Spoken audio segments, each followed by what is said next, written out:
it. I've got to think of a better opening script than that.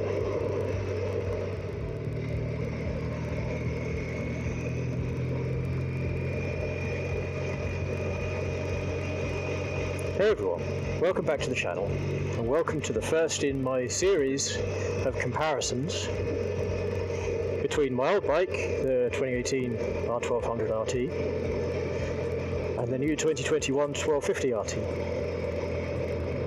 And I say series because rather than just do one long video and try and cram everything in, I thought I'd break my ideas up into several videos. And so this one, I think the first one is going to be about the major difference that I see, which is that in the engine and the transmission.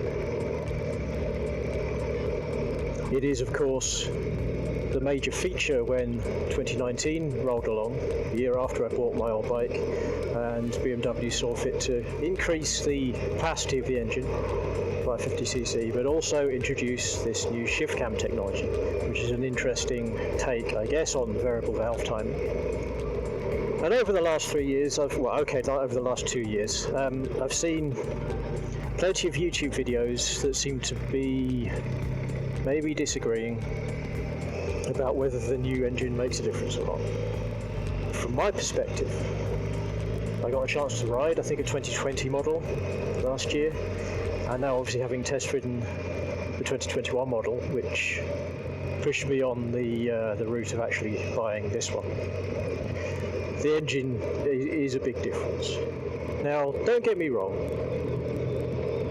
no one ever said to me, and I never heard anyone saying on a YouTube video or anywhere else, that in order to get the best out of the R1200RT you needed to work the gearbox. Nobody ever said that. So the 2021 model is obviously an improvement over what was widely regarded as one of the best engines on a motorcycle that you could get. And from my perspective, they've improved it quite a bit. The pickup from low down torque is much quicker, much more instant, much smoother.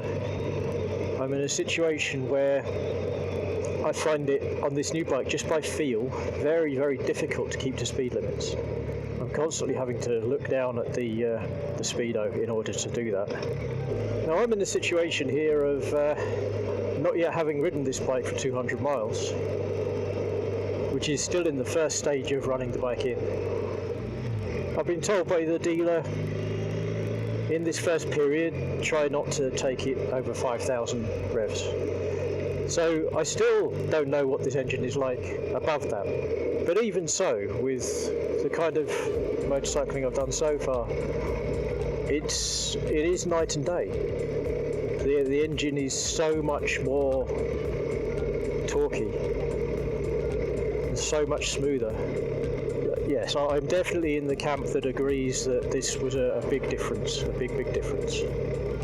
Having talked a little about the engine, now let's talk a little bit about the gearbox. So 2018 was a year when BMW either brought in or improved the quick shifter blipper thing, which they call Gear Shift Assist Pro. And it did work, but there are certain circumstances under which it was a bit clunky. As I've said in a previous video, you have to figure out how to use it and when to use it. And if you do so, then it operates very smoothly. If you get it right, both upshifts and downshifts, very smooth.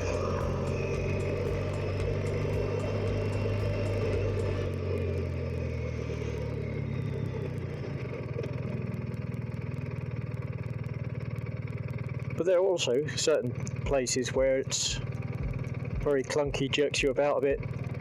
I've never had it miss a gear, but you know, it's just, I guess it's the rev mashing when the new gear is actually selected, where sometimes it's clunky. And that situation is greatly improved on this bike. The 2021 model is much smoother in many more circumstances. So far as I can see, the only times I really avoid using it for the upshift is when I'm going between first and second.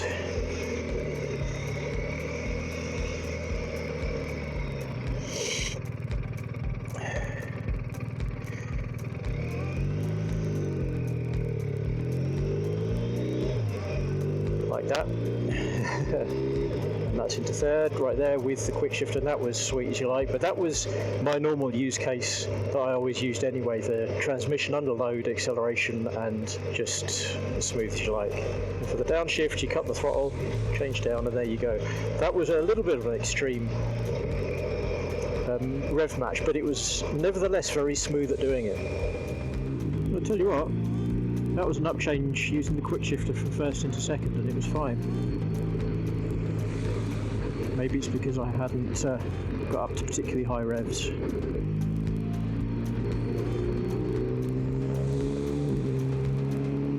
Ooh, I've now done 204 miles. So according to the bike shop, I can now start progressively winding the revs up a bit. And then of course I've got to have a service at 600 miles where they will change the oil out for one of more regular thickness. Viscosity, I believe the word is probably.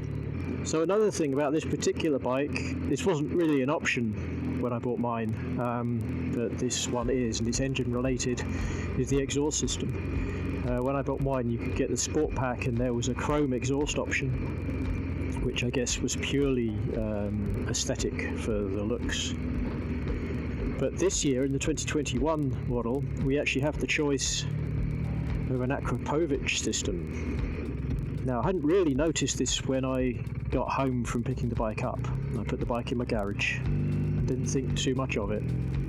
Then the next time I rode it, came down to the garage, powered up the bike, and oh my god was it loud.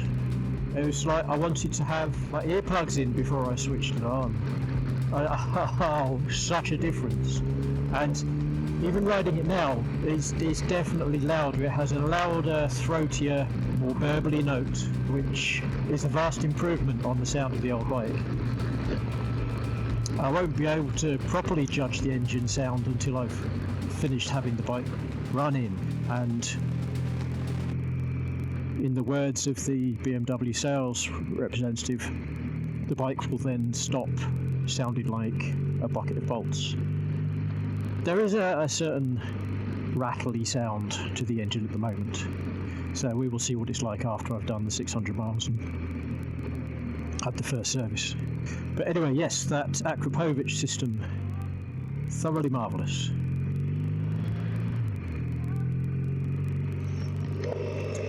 And I guess it kind of matches the new colour of the cylinder heads. So on the 1200, the cylinder head casings were a lighter grey and they kind of just disappeared. You didn't really notice them compared to the brightness of the colourful fairing and everything. The same might be true of these engine casings, but they are at least different. They're a much darker matte shade of grey.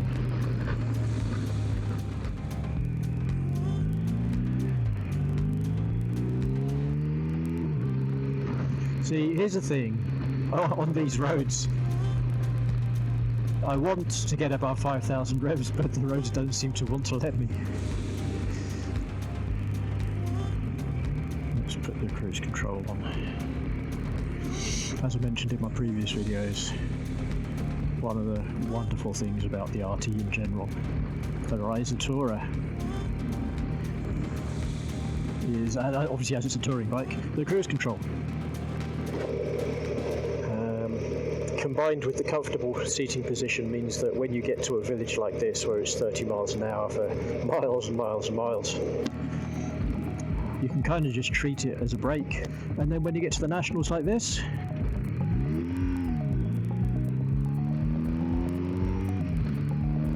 okay,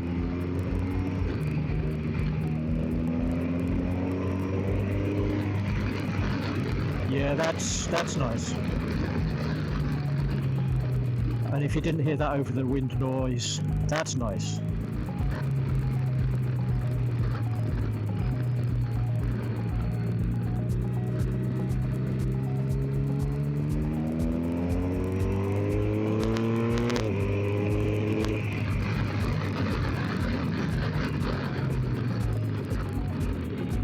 Something tells me, you know, that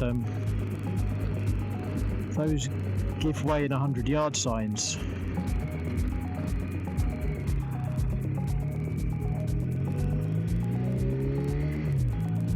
don't really give you enough notice. Not when you're on a motorbike. I have a feeling I'm starting to get the hang of whatever extra kilos this bike might actually have over and above the 1200. I think it is a little bit. You get a bit more horsepower. So I think it's gone up from 125 horsepower and 125 newton meters of torque to 130 something, mid 130s horsepower and a little bit of extra torque. But I think it's also gained a few kilos in weight as well. I think it balances out that this bike does actually have just a little bit more power to weight ratio than the 1200, but the extra kilos makes it not by as much as you might think. But the shift cam definitely seems to have an effect on how that power is delivered, so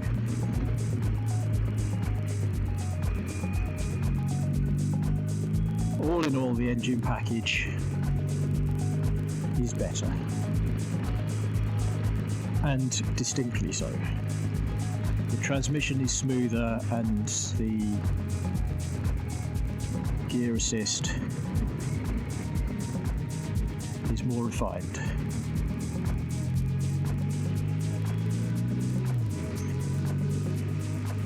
And the added bonus of the Akrapovic exhaust, giving it a much more pleasing note, rounds off what I would consider to be overall an improved package over the old version. So for that aspect I'm happy. I hope that my ramblings have been useful to at least one of you, and that means I'll see you again next time. Thanks for watching.